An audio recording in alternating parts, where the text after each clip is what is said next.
When George Washington became president, he had important people near him. And I don't think most of us really appreciate the kind of people that were around George Washington, our first president. John Adams was his vice president, someone who had been influential in creating the Declaration of Independence, someone who was quite possibly at Lexington and Concord, someone who was just one of the driving forces for the American Revolution. He was the second president he became eventually the second president of the United States.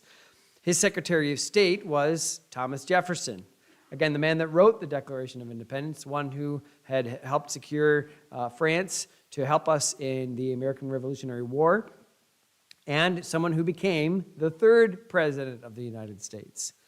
In Congress, in the legislative branch, one of the main leaders there in Congress was a man named James Madison. He actually wrote George Washington's inaugural address and was a great advisor for him. He became the fifth president. James Monroe was the minister to France, and he became the sixth president, but he was there in the administration as well. The ambassador to Portugal was John Quincy Adams, and he became the seventh president. So I don't know of any other administration that had so many people that eventually became president in its workings there, right? Alexander Hamilton was the Secretary of Treasury, and of course he was one of the people that were writing the Federalist Papers, one of the, again, movers and engines of the American Revolution. John Jay was another one of those who was working with the Federal Papers, and he became the first Supreme Court Chief Justice. So again, all these people around him, you just think about what it must have been like in those early days to have so many people that were so not just intelligent, but wise in knowing how to form the government that we have. And one lesson that we could take from that is, well, wise, powerful men like George Washington surround themselves with powerful men. But we could also take this lesson that it takes a lot of different kinds of people to do well. I'm not sure that the American experiment would have gone very far if it hadn't been for all these people in their place doing their things that they were doing. Alexander Hamilton at the Secretary of Treasury, setting up banks and figuring out how to just work the American economy the way he did. People like Thomas Jefferson being there and working as Secretary of State with foreign powers. I mean, all of it was just the people that were needed at that time. And like most things in life, there are many moving parts in any kind of organization. We all, I think, understand that. Sometimes we're frustrated when the people that are actually doing the work at the bottom get forgotten for the people at the top who, they make all the money and we have to grunt and we have to just do all this. And there's maybe sometimes some truth to that, but we understand it takes everybody. We could criticize a CEO that makes millions and hundreds of millions of dollars, but, we've seen companies go bad and all those people lose their jobs because of a bad CEO. You need someone who's going to be in there to make the right decisions and to guide the company. On the other hand, we might assume, so on one hand, we might be frustrated that we're forgotten for all the things that we do. On the other hand, we might have this tendency to think, well, someone else will do it. So on one side, we think, well, we're doing more of the work and other people need to chip in. On the other side, there are probably some areas in life where we're like, oh, somebody else will take care of that. That'll just get done. I want to show an illustration here in 2 Samuel 17 of everyone having some part in this story, a very important event that occurs in the life of David.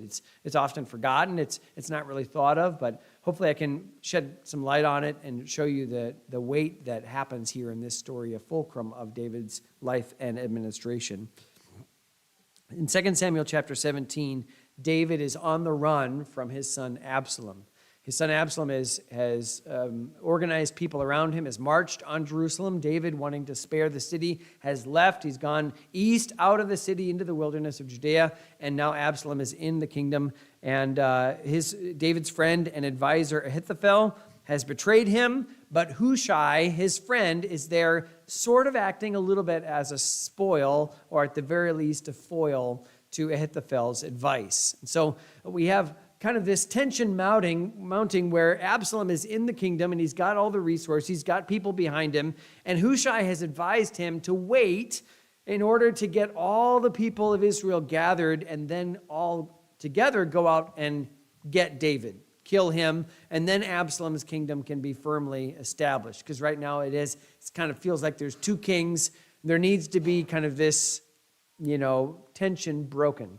And so while then Absalom, who accepted Hushai's idea, yes, let's wait and get everybody together rather than taking Ahithophel's idea to go out quickly and get him.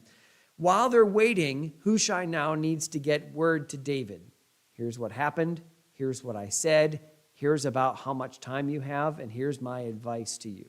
But Hushai can't just get on a horse and ride out there and be like, David, this is what I did, right? That isn't going to work. And so he needs to somehow get this message to David. How will he do this? And more importantly, what will happen to Jerusalem in an alternate universe? Of course, we understand the way that God was working and protecting, but all those things aside, if you were on the ground thinking, how is this going to work? How will this message get to David so that he can survive and fight and eventually return to Jerusalem? It's the story of how many people have a different part in what's happening. And I want you at the end of this message to be excited to serve God in some intentional way. I want you to commit to seeing what you can do to represent him in your life, family, community. And I'm going to ask you to take some actionable steps at the end of this message. So I want you to first notice the messengers. So Hushai, who's on Team David, has allies in the city. He has two men named Zadok and Abiathar. Now, Abiathar is the high priest. He's somehow related to Eli, but his father was the priest of Nob that was killed by Saul. Remember, David went into the city, asked for some bread, got bread and Goliath's sword. He left, and the priest there, Ahimelech, didn't know that David was on the outs with Saul. Saul came and said, why did you help him? And killed everyone in the city except for Abiathar. Abiathar went on the run with David and was kind of a spiritual advisor for him. So there's Abiathar, and then there's another priest named Zadok. Then Zadok and Abiathar are kind of co-serving as priests. They're the ones that when David was leaving the city, they came out with the Ark of the Covenant. Like, well, if you're leaving, we're going with you too. And remember, David said, not only take the Ark back, if God's pleased with me, he'll let me come back and see the Ark. He also said, it's actually good for you to be there because you can help me get messages back and forth. So that's where we're going to go with this story. So they're going to try to get a message to David. So looking at 2 Samuel 17, we've looked at everything so far. So look at verse 15. Then said Hushai unto Zadok and to Abiathar the priests, thus and thus did Ahithophel counsel Absalom and the elders of Israel, and thus have I counseled.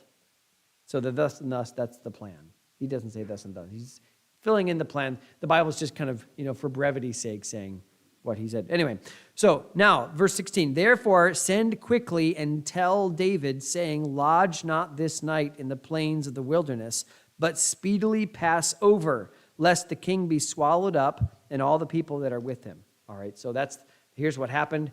Here's what you should do. Get over the river. Get over the plains. Don't be in the plains of the wilderness, but pass over the river Jordan. Find some advantageous place where you can camp and make Absalom come to you and fight on your own terms. But he is coming for you. That's the message that needs to get out. Now, the problem is that here is Abiathar and Zadok, and they're not only serving in the priest, but they're not going to be able to go without being detected. So what they do is they get a message to David in another way. So in verse 17, now Jonathan and Ahimaaz stayed by Enrogel, for they might not be seen to come into the city. Again, Absalom is probably a bit paranoid. He knows that David still has friends around, and so Jonathan and Ahimaaz, their sons, are staying outside of the city in a place called Enrogel. It's a spring out there just outside of Jerusalem. just northeast of Jerusalem, I believe. And they're outside, so all we have to do then is get the message from inside the city to outside the city so that they can take it and run with it to David and tell him, this is the way this is going to go. They're going to bring some kind of message. And so what they do is they get a young woman. Now, let me just stop and say, we don't use the word wench anymore. Okay? We don't. And so for us, that term has become something very different than it was back in the 17th century. Okay? So don't get hung up on this word. It just means a young female servant. It could be a young female slave. But someone who it wouldn't have been suspicious for her to go out of the city to a spring. What is she going to do there? Probably get water. Right? So here, now, imagine the priest coming in and saying, listen, Rachel, whatever her name is, I've got a job for you. I need you to go, and my son and his son are out there at the spring. We need you to go take this message. Maybe it was written, I don't know. Maybe it was just, they're going to tell her, do you understand what we're asking? Okay. She's got her bucket, and she's okay. I'm going to go tell them. And then she goes out there to the well, and maybe there's people around, and she's getting her water. Maybe she's I'm picturing this little girl, and these two guys are there, and they're getting some water, and she brings it maybe when there's no one around, and she says, here's what your dad says to tell you. Hushai did this, and Ahithophel says this, and you need to run fast. And they get the message, and now they're ready to go. So it says in verse number 17, now Jonathan and Ahimaaz stayed by and Rogel, for they might not be seen to come into the city. And a wench went and told them, and they went and told King David. So now they're going to be off. Here we go, right? She's pretending to get water. She's just giving this message so that David can know. All these moving little parts. You don't know anything about this little girl. You don't know very much about Jonathan and Ahimaaz, except that they were used to get the message to David. Communication is so important. We have so many ways to communicate anymore. What do you need for communication? Well, I was thinking about this, and you need three things. You need the text, you need the transmission, and you need a target. So the text is, what should I say? Well, they were given the message by Hushai. Here's what you say. Don't just say, David, how are you doing? Is there anything you need? Like, there's a message they have to go give. So there's the text. And we have a message to give as well. It's called the gospel, or the good news. Now, the very term good news means it's something that should be shared. The good message, the good, the thing that should be shared with others. Because there's all kinds of stuff that you know that's good, but you don't need to tell us. You don't need to tell other people. But the word news or message implies that it needs to get out there. That's what the gospel is. When we see on the back, go ye into all the world and preach the gospel, that is saying, here's the message to take, the good news. And you say, well, I don't know how to give the gospel. And can I say, not pridefully at all, but you're probably not going to give the gospel as well as I do. That's not a pride thing. I've just had a lot of practice. I was an evangelism minor, so I learned how to give the gospel. I've done a lot of listening to people like Ray Comfort and John Van Gelderen, and I've learned how to give the gospel because that's my life. So I get that you're maybe not going to do it as well as someone like me could do it. That also does not matter at all. Because what you can tell, the good news that you can tell, is what happened to you. Your story is so much more important than getting every little part right. And I'm not saying don't give the gospel unless you get every part right. I'm saying the opposite. I'm saying you don't have to tell everything that there is to know about the Bible. You don't have to be, I know that sometimes you're afraid that they're going to ask you, well, what does Exodus 34:12 mean? And you're like, I don't even know there was 34 chapters in Exodus. You don't have to know any of that. Just tell what you know. And when someone asks a question, you'd be like, that's probably a good question. We could ask my pastor, but I'm just talking to you about what happened to me, what Jesus did for me. That's the good news. That's the message. That's the text that needs to go out. Then we have the transmission. Well, how do I tell them? Now, it's never been easier to communicate with people. Isn't it an amazing thing how much communication can happen today? You can see when it's happening, stuff that's going on the other side of the world. We're just living in an amazing time. It's honestly a terrifying time in a lot of ways. I'm so glad Facebook and TikTok and Snapchat weren't around when I was in high school. You kids that are in the public school especially, you have all my pity because it must be very, very hard to be a teenager with so much information. Something gets out there and everybody knows about it in a matter of seconds. And that's got to be very hard. That's the bad part of communication, but the good part is that you can go and tell people, you can tell lots of people the message of salvation for free. You can text, you can email, you can make a video. You don't even need a stamp. I heard stamps are going up 5 cents. They're going to be 78 cents in July. Can you believe that? Right? You don't even need a stamp. You can just tell the gospel. You can talk to people. You can send a text. You can be your own evangelist without ever leaving your chair, just with your phone. But for me, I always try to, wherever I am, try to strike up a casual conversation with someone at Walmart, someone at the store, someone at a restaurant. I'm just trying to at least strike up some kind of casual conversation so that I can somehow give the gospel.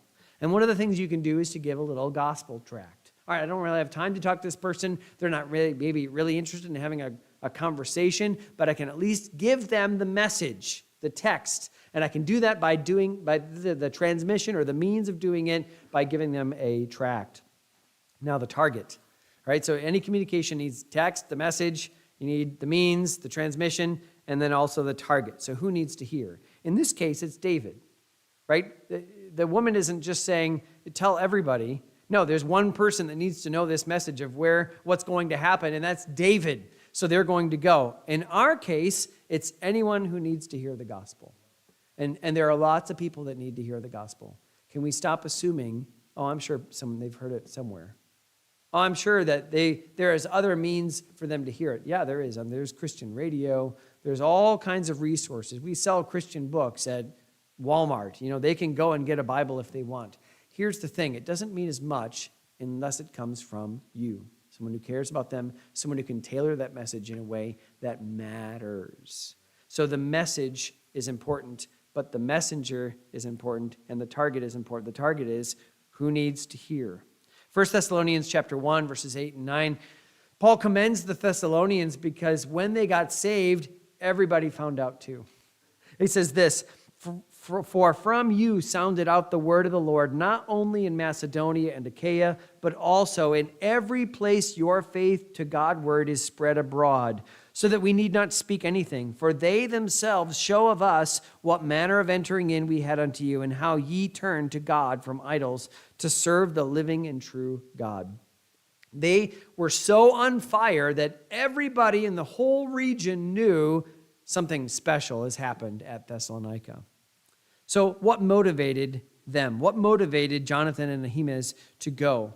Well, I think mostly it was the well-being of their kingdom and their well-being of their king.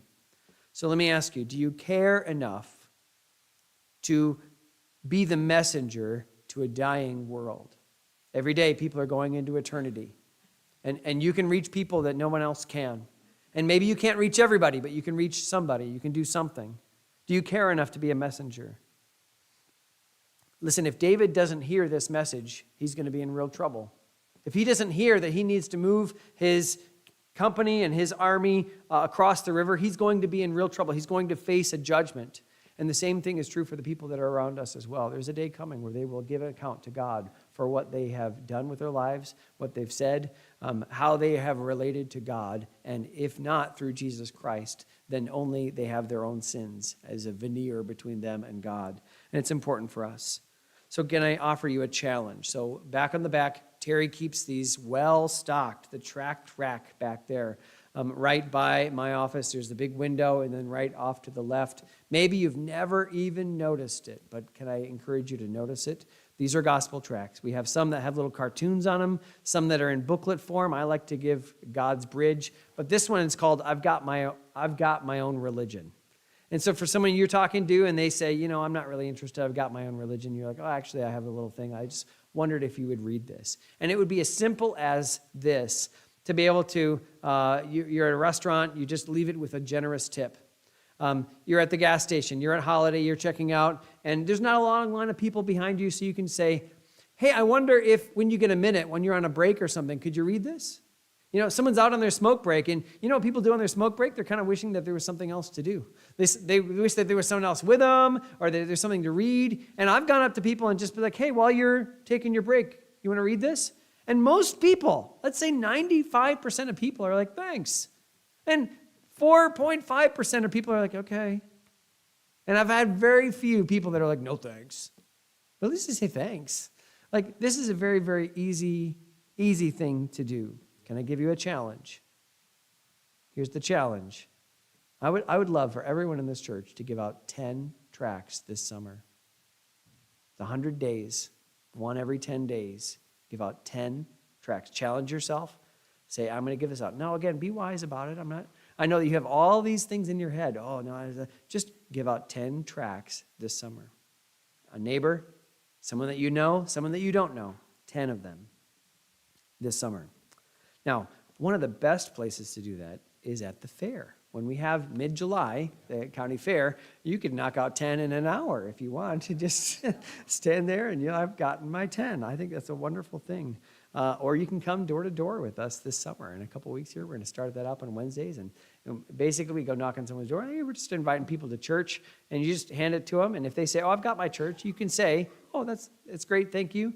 Or you can say, oh, man, that's great, and I know all the pastors in town, so I say, oh, Pastor so-and-so, and I see if they really go to that church or if they're just trying to blow me off, whatever, But just try to strike up a conversation. But that would be a really, real easy way to do that, okay? You don't have to give out this one. You can give out any of them, but there's a bunch out there. And maybe just once a week, you're like, I'm going to try to give out one a week. 10 weeks a summer, I can do one a week. Something like that. Just let me challenge you, 10 tracts this summer, because you can be a messenger. The message is important. The message is important, and you're important to give the message as well. So then now let's look at the protectors. So notice in verse number 18, nevertheless, a lad saw them and told Absalom. In the Hebrew, Jeb, this is a snitch. He's a snitch. No, it's not really in the Hebrew. That's just what we call him. He snitches, right? He sees, I saw what happened, and went and told Absalom. So now Absalom has to do something about it because Jonathan and Ahimaaz are going to go and tell David he can't let any of these messages get out. It could be catastrophic for him. In fact, it is. But they went, both of them, away quickly and came to a man's house in Bahurim, which had a well in his court, whither they went down. And again, you just kind of read through your Bible and you just kind of read through this, but imagine these two young men, and they've got to get a message, and now they know that Absalom's after them. And so they go into this house, and there's a house here, and they have a courtyard in the middle. So they have, maybe the dad's house is here, and the sons have houses all around, and in the middle there's this courtyard. And so they say, we need a place to hide. Absalom and his men are coming after us. And so they say, quick, down the well. And so they go down into this well, and who knows how deep it was, but who knows how they held onto the sides. Maybe they had a rope. I don't know, but they're down there in this well. And it says here in verse number 19, the woman took and spread a covering over the well's mouth and spread ground corn thereon, and the thing was not known. So this is something I didn't realize would happen, but they would sometimes, water is a big deal in Israel and in arid places.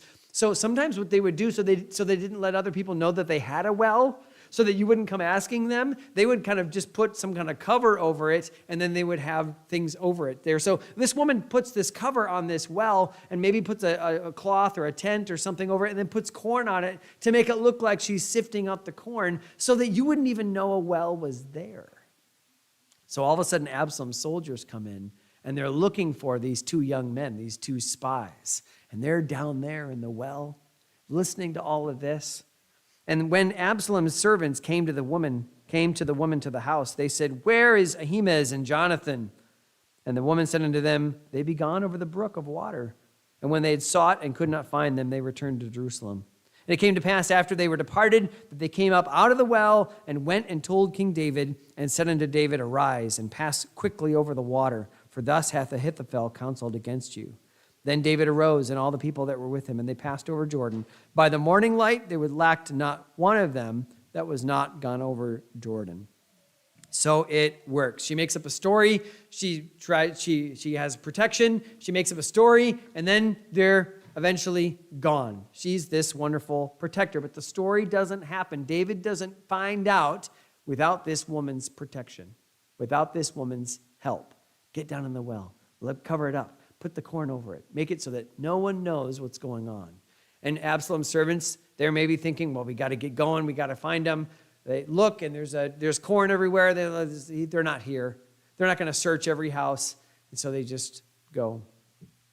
There are so many threats that people are facing today, and they need help. There are a lot of people that are really desperately needy. And it's real easy for us to kind of put our blinders on and not see the needs that are out there. But there are people that need help. They need our protection. We need to help parents who are facing bad advice and fatigue and unrealistic expectations. They need help. They need some accountability. Christians are facing temptations at alarming rates. There's more to tempt us today just in private than there ever has been. And I understand, like, in your own mind, yes, that's private, but I'm saying, like, there are so many things that Christians are just being drawn to in our world. And they need accountability. They need advice. They need encouragement. They need warning. They need some partners who will walk with them through this as protectors. If you care about your brothers and sisters in Christ, if we care about their well-being, then we would want to be a protector for them. Our culture and society is becoming more secular, and yet the trends are telling us that young people are hungry. They're hungry for something authentic. They're hungry for something supernatural. It's crazy to me how many young people are talking about signs. I thought that was totally a 70s thing. You know, what's your sign? Oh, you're an Aries. I'm a Gemini. I don't even know if that's one of them. Gemini, you know, that's all these things. And like all these, the horoscopes and trying to tap into something that is out there. I talked with a nurse the other day who said that she went to see someone that she called a witch. You know, like we're just looking for something that's supernatural. People are hungry, and yet they're going to all the wrong things. And if they're not doing it in the right way, if they're going to the wrong things, they could really be hurt. And we as Christians need to be able to say, we want to be a part of that protection for you. We want to protect you from the world and from culture and society that's just eating people up. We believe that Christ has the answer. We believe that Christ is the answer to the problems of the world today. We believe that he works through his church in communities. Churches used to tie people together. It used to be that if you were rich, if you were poor, everybody went to church and you sat next to the people that were, you know, very different from you, but that was the one common place, the one place of community. We were all together is in a church. And churches used to be the place that lifted up the needy before social programs got so far away from what anything that our churches could do for people. Christ intended his church to make a difference. I recently read in Acts chapter 17 where Paul goes into Thessalonica, and the people that were there recognized them and said, "These that have turned the world upside down are come hither also." You know what that means? That Christianity is supposed to make a difference. There's supposed to be something that makes a difference when Christians come to town. And part of this was Paul's outlook. He said this in Galatians 2, verses 9 and 10. And he's talking about a time when he was at a certain place. And he says, when James and Cephas and John, who seemed to be pillars, perceived the grace that was given unto me, they gave to me and Barnabas the right hands of fellowship, that we should go unto the heathen, and they unto the circumcision. And so Peter and James and John came together, and they saw Paul, and they said, okay, we're going to focus on the Jewish people, the circumcision, and you go to the heathen or the Gentiles. And then it says this, only they would that we should remember the poor, the same which I also was forward to do. So it wasn't just given the gospel, they were also supposed to make an impact and a difference in the communities in which they went, even with the poor. So will the church stand up? How different could things be in America today if churches had stood up and said, we're going to be the protectors. We're going to be the major influencers in our community. What if people, instead of looking on their phones at people on Instagram, were looking to people in their church? What if we had continued that culture of, I know where to look for the answers. I know where to look for the help in my life, the protectors. That's who the church ought to be. Now, what motivated her in Bahurim to do this? Well, I don't know exactly. Probably she knew that David was gone. You say, well, how do you know that? Well, Shimei was from Bahurim. Remember Shimei? Shimei was the guy that went out there and he saw that David was leaving, and so he started throwing dust and rocks at him and cursing him. And he was of the house of Saul. Probably this town has something to do with Saul, or at least the tribe of Benjamin. And so people knew that David was gone. And yet, rather than turning these young men in, she was a protector. Now, again, it's hard because we look at national news and we say, our country is in a mess. And we look at local news and we're like, whoa, our state's in a mess. That's even worse, right? I don't know anything about that. I'm not planning on changing the country. I'm not planning on changing Minnesota. You know, when we pray on Wednesday nights for revival, I'm praying for revival in our area. Because I can't do anything about there, but I can do something about where God's put me here. And you could do something about where God's put you here. Can I encourage you to join a local group and be a light for Christ here? A couple weeks ago, I asked you to evaluate your use of your time. I don't know how many of you did that. I don't know how many of you took a piece of paper and said, okay, how am I using my time? And I don't know how many of you, maybe you didn't do it, but at least you've been thinking about, okay, I got 168 a week. Some of that's sleep, some of that's eating, some of that for some of you is work, but what's left over?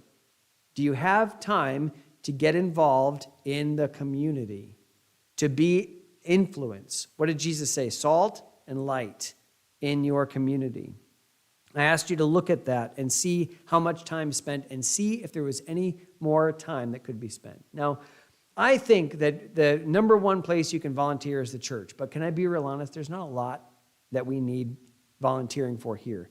There's the grass and the grounds, and I appreciate people that have stood up for that, but there's not a whole lot. But there is a way that you see, I don't want to spend a lot of time just making this facility better and nicer. I appreciate everyone who's done that, but I'm saying there's more to do. The church is not about equipping the building, it's about equipping people. Right? My job as a pastor is not to make programs so that we can go out. It's to equip you as a believer just in your day-to-day life to go out. So I'm trying to encourage you to get somehow involved outside the four walls of this church, outside the four walls of your house, your home, and to go into the community. And I know that many of you, that's a very scary thing because you think, I don't know. I don't know what to say. I'm introverted. I don't even really like large crowds of people, and I understand all of that. But I'm asking you, for the gospel's sake, can you do something to get involved in their community? I've been talking with, over the last few months, different people in our community to find out what are the needs. I talked to the assistant elementary school principal, wonderful Christian lady. And I said, is there anything that our church can do? And she said, well, some kids go to release time to other churches, confirmation classes or whatever, but some don't. Some are just there in the classroom. And she said the first grade, it would be great if some people would come in and just be reading buddies for them. Someone who could come in and just kind of read to them and hang out with them. And they're moving it next year. The release time is going to be not just first thing on Wednesday morning, it's going to be in the afternoon. So do you have some time on a Wednesday afternoon? You could go and volunteer and be at the school and just kind of be a friendly Christian face in the public school. There are other areas, I'm sure, but that's just a foot in the door. There's an organization in town here called Living at Home. They're actually now located at the old orthodontics place, the place with the big polar bear out front. Maybe you go that way toward the roundabout, but it's called Living at Home. And they are helping mostly vulnerable people that the church should very much care about. On their website, they say this: we are frequently looking for people who love to do handyman work or housekeeping, play cards, visit with seniors in their homes, or take someone to the grocery store or to a medical appointment. It takes very little effort to make a big difference in someone else's life. I was talking with someone recently who was mentioning, I don't know how to say this without making it pretty obvious, but there's someone in our that we are associated with that had someone going to help them do certain things. And the person, I know both of these people, okay? And the person that was going to help them do these things, the person that was volunteering their time, is someone that I know is not a believer in Christ. In fact, has been very, in some ways, antagonistic when I've gone to talk to them about the gospel. And yet here they are helping someone that we know, that we care about, to do some pretty basic tasks. And I thought to myself, it should be someone in our church doing that, not someone who's an unbeliever, someone who's an atheist. It should be someone like us doing something like that. The library is looking for board members. The library in town here, they have, I think it's a 3-year term or something like that, but they need Christians. I have been asked by at least 2 different people, can you please find anyone in your church who'd be willing to serve on the library board? You say, well, that doesn't sound very interesting. No, maybe not. But you know, if we don't do something, then we really don't have much of a leg to stand on when all of a sudden they bring in books that we don't like. And maybe you're not in there very often, but maybe you know what kind of books I'm talking about. You know, I can't promise that you have any kind of influence that way, but here, Christian, can we do something?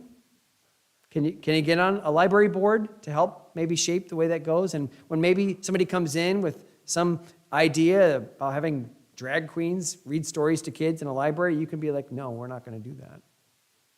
You know what it takes? It takes Christians to do that. You say, well, Pastor, why don't you do that? I'm on the board for community ed. I'm a chaplain. I'm doing a lot of things in our community because I feel like it's important to do those things. And it's not a huge time commitment. Community ed is like an hour every other month and a luncheon once a year. We take summers off. But it's something where I'm in the community. I'm not asking for you to give all of your free time to community events and run here and run there. I'm asking, can you join something in the community to be an influence, a Christian influence, to protect our community and our society? The DAC, I talked to Lacey over at the DAC. If you don't know where that is, it's right across the library, kind of in between the library and the bank, Citizens Bank. And Lacey said they're looking for people who can come and just hang out with people with developmental disabilities. If you can sing, that would be great. If you can come and play cards with them, sweet people who just would love to have some interaction other than they come to the DAC, same people every day, they go home to their group home. They come back and just something else. Can you be an influence, a difference maker to them? There are other groups in the area. There's the Family Safety Network, always looking for help. And there are ways where you can get involved. Can I challenge you to join some local group and be a light for Christ here? I'm not saying church. I'm not outside of church, something doesn't have anything to do with religion, something that has to do with our community and the way forward. Can I challenge you over the summer to consider that and join something so that you can be a part of something? I know some of you are, but there are some vulnerable that we can help, and we ought to want to. The final person I see here is the givers. So look at verse 22. David arose. All the people that were with him, they passed over Jordan. By the morning light, there lacked not one of them that was not gone over Jordan. Verse 24, David came to Mahanaim, and Absalom passed over Jordan, he and all the men of Israel with him. So he just got over Jordan just in time. Then Absalom was there as well. He passed over Jordan. Now it's all set for what we're going to talk about next week, this civil war. Right in the middle, and I skipped over, is verse number 23. Verse number 23, Ahithophel saw that his counsel was not followed. He knew that this was going to end badly and disastrously for Absalom, so he went home and hung himself. That's the end of Ahithophel. But now David starts to prepare for war. And so we see in verses 25 and 26, Absalom made Amasa captain of the host instead of Joab, which Amasa was a man's son, whose name was Ithra the Israelite, and that went to Abigail, the daughter of Nahash, sister to Zeruiah, Joab's mother. So this Amasa, he shows up later. He's actually Joab's cousin, David's nephew, his older sister's son. He's now the captain of Absalom's army. In verse 26, so Israel and Absalom pitched in the land of Gilead and were now ready. But they're still in the wilderness. They still have needs. We read earlier that Ziba, the guy that was helping Mephibosheth, came and brought provisions in his own name, kind of horning in for something, like, I got to get something here. But those provisions, I'm guessing, are now gone. So in the meantime, 3 men come with provisions. Verse 27, it came to pass, I'll read it. It came to pass when David was come to Mahanaim that Shobi, the son of Nahash of Rabbah, the children of Ammon, and Maker, the son of Amiel of Lodabar, and Barzillai, the Gileadite of Rogelim, brought beds and basins and earthen vessels, and wheat and barley and flour, and parched corn and beans and lentils and parched pulse, and honey and butter and sheep and cheese of kine for David and for the people that were with him to eat. For they said, the people is hungry and weary and thirsty in the wilderness. Nobody asked them. They just showed up with lots and lots of, you're now thinking about this and thinking, it kind of makes me hungry thinking about all this stuff that they brought. But it was enough to help feed the people and get them ready for this war. These men were not going to fight. They were not the messengers. They weren't protectors. They were givers. They were people that were going to help in this effort in this way. They gave of their own personal store in order to meet the needs of David. Christians have always been known to be generous. Christians are statistically, I think, the most generous people when it comes to giving of themselves. And why is that? I thought about this. Why is it that Christians are this way? One is they see everything they have has been bought by Christ. Like when I got saved, he bought me, he bought everything. Everything I have is his. It's all his. 2, they trust the Lord to meet the needs, and they depend on him to make it up. So I can give knowing that if I give and I don't have, God will make that up. He's in charge. He'll make sure that I have what I need. They also, 3, see themselves as stewards. I want to be faithful with that which God has entrusted to me. It's not mine, it's his. I'm just moving his things around, whatever that is. And 4th, I think they believe that they can do good and make a difference with their resources. We believe that we're spiritual and that we're only on this earth for a little time. We believe that we can use the things that we have as a means to a spiritual end and not just to live to get those physical ends. It's a totally different way of thinking than the world. Notice something in verse number 27 about these men. The first one is a guy named Barzillai. Well, the last one actually is a guy named Barzillai the Gileadite of Rogelim. Later on in chapter 19, verse 32, he's going to, David's going, hey, you want to come to Jerusalem with me? And Barzillai says essentially this, I'm 80 years old. I can't really hear that well. Can't taste food. It sounds like a wonderful thing, but I think I'll just die here. He's just pictured this kind of old grizzled guy, and he's like, no thanks. That sounds like a lot of work. It was enough for me to bring everything here. I'm a giver. He's not in it for that, right? He's near the end of his life, but he wanted to make a difference. He wanted to do something to help David. He's I think people near the end of their life start to think about their legacy. How am I going to be remembered? Is there anything I can do with what I have that's going to make an actual difference? I suspect that Barzillai had done this his whole life, but now he's 80, and it would have been real easy to stay home and not come to David with all this provision. But he's thinking about what he can do to give. And I wonder if as you get older, you start to think about the way you're going to be remembered. Not in a trust sort of way, but just even in our church sort of way. The next guy here is Maker, the son of Amiel of Lodabar. And if that name sounds familiar, trust me, Pastor, it doesn't. But if it does, you would understand that this is the guy that was taking care of Mephibosheth. Remember, David, back in chapter 6, said, is there anybody left of Saul's house that I could show kindness to? And somebody says, well, actually, Mephibosheth, he's lame on both his feet, but he's been staying with this Maker, the son of Amiel of Lodabar. And he was taking care of Mephibosheth on his own. Now, that could have been a very, very dangerous thing for him because he's taking care of Saul's kids. And if David had been of a different character, that would have been probably certain death, treason for him. And yet he did that. And now here he is. And now he wants to help the king. He is loyal to God's choice for him. Whoever God chooses, that's who I'll be loyal to. That's who this Maker guy is. And the first guy, which is the last guy I'm mentioning, is a guy named Shobi. And you say, okay, what does that have to do with anything? Well, I don't know. The name Shobi, if that means anything. But notice it says the son of Nahash of Rabbah of the children of Ammon. Now again, you're thinking, who is this Nahash? Well, Nahash was the king that invaded in Saul's day and said, hey, you can keep your city as long as you pluck out your eyes. And Saul rallies all the people together, and they have a great victory. Nahash dies. Hanan, his son, rules, and David sends messengers to Hanan, and Hanan says, I don't think that's really what's going on. Remember, cuts off half their beard and shaves off their garments, so they have to go away half naked, and all that. That's Hanan. That's Shobi's brother. Right? They're both now here. This guy is an Ammonite. He's the king's son. He's a sworn enemy of David, and David completely humiliated his brother Hanan. And yet here he is helping. And I just say, you don't have to agree for everything that we're doing here. You don't have to perfectly align with everything. There are probably things where you'd be like, well, I do that differently, and that's fine. Okay? I'm willing to take some suggestions, but I get it, that not everything has to be perfect, and not probably everything was perfect for Shobi and David, but here he is giving to help as well. So let me offer you a challenge again.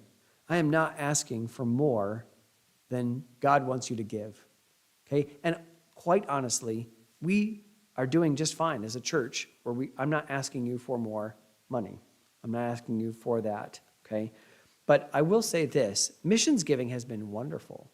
We actually just a few weeks ago raised the level of support that we were giving to all of our missionaries across the board. Praise God and thank you. That's a wonderful thing to be able to do. You know that there are more missionaries out there than we could ever support. And there are more needs than we could ever meet. So let me just encourage you, if you're not giving to missions, to give to missions, to consider that, to make that a special designation.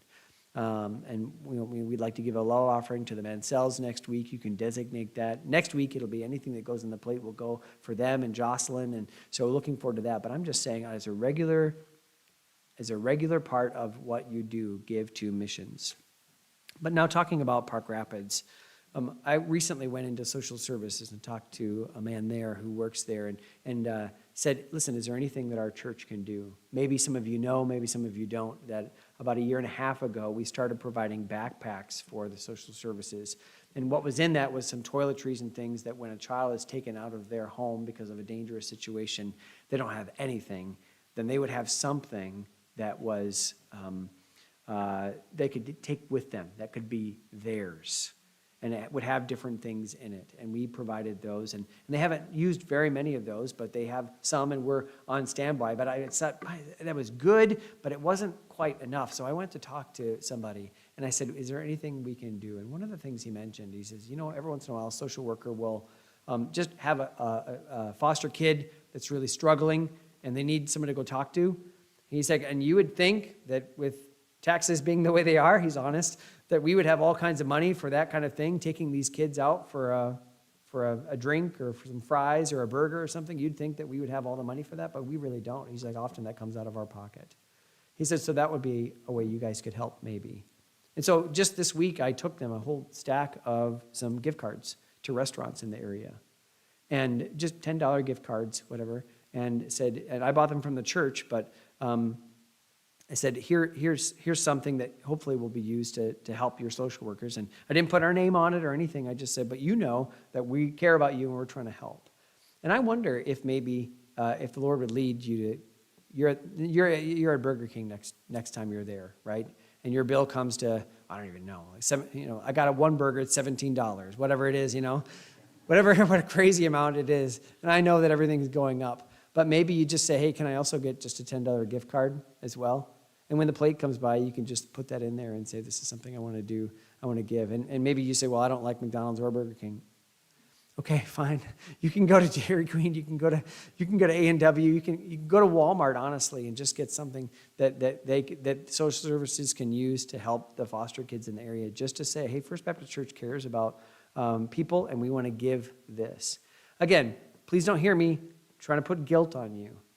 I want you to just do some serious evaluating of what you can do to make a difference. because there are needs. David was in need. He needed people to be messengers. He needed people to be protectors, not even of him, but of the people that were helping him. He needed people to be givers. And all of this is coming together because everyone has a part. It might be small. It might be bigger. You might get recognition in this life. It might have to wait till the judgment seat of Christ when you hear well done. But everyone has a part. Everyone has something you can do. And I want you to spend some time, even this week, saying, Lord, what more can I do? And if maybe the Lord will say nothing, but I'm going to guess that there's more that all of us can do. Everyone has a part. Everyone has something that we can do to work in our community to make the gospel of Jesus Christ known and to work his work in this world. Our King doesn't need us like David does, but it's a chance to be a part of his working. Everyone has a part to play. Do you know what yours is? I'm not asking again because I have a need, because I need something. I have my ministry and I know what I'm doing. But God, I believe, wants to grow you. He wants to bless you through your ministry. When David goes back, we'll see this later, he will reward those people who helped him. He will, when he comes back into his kingdom, he will reward those who did good for him. And there's coming a day when the king comes back into his kingdom, he's going to reward you as well. Are you aware of that? Are you ready for that day? Because everyone has a part.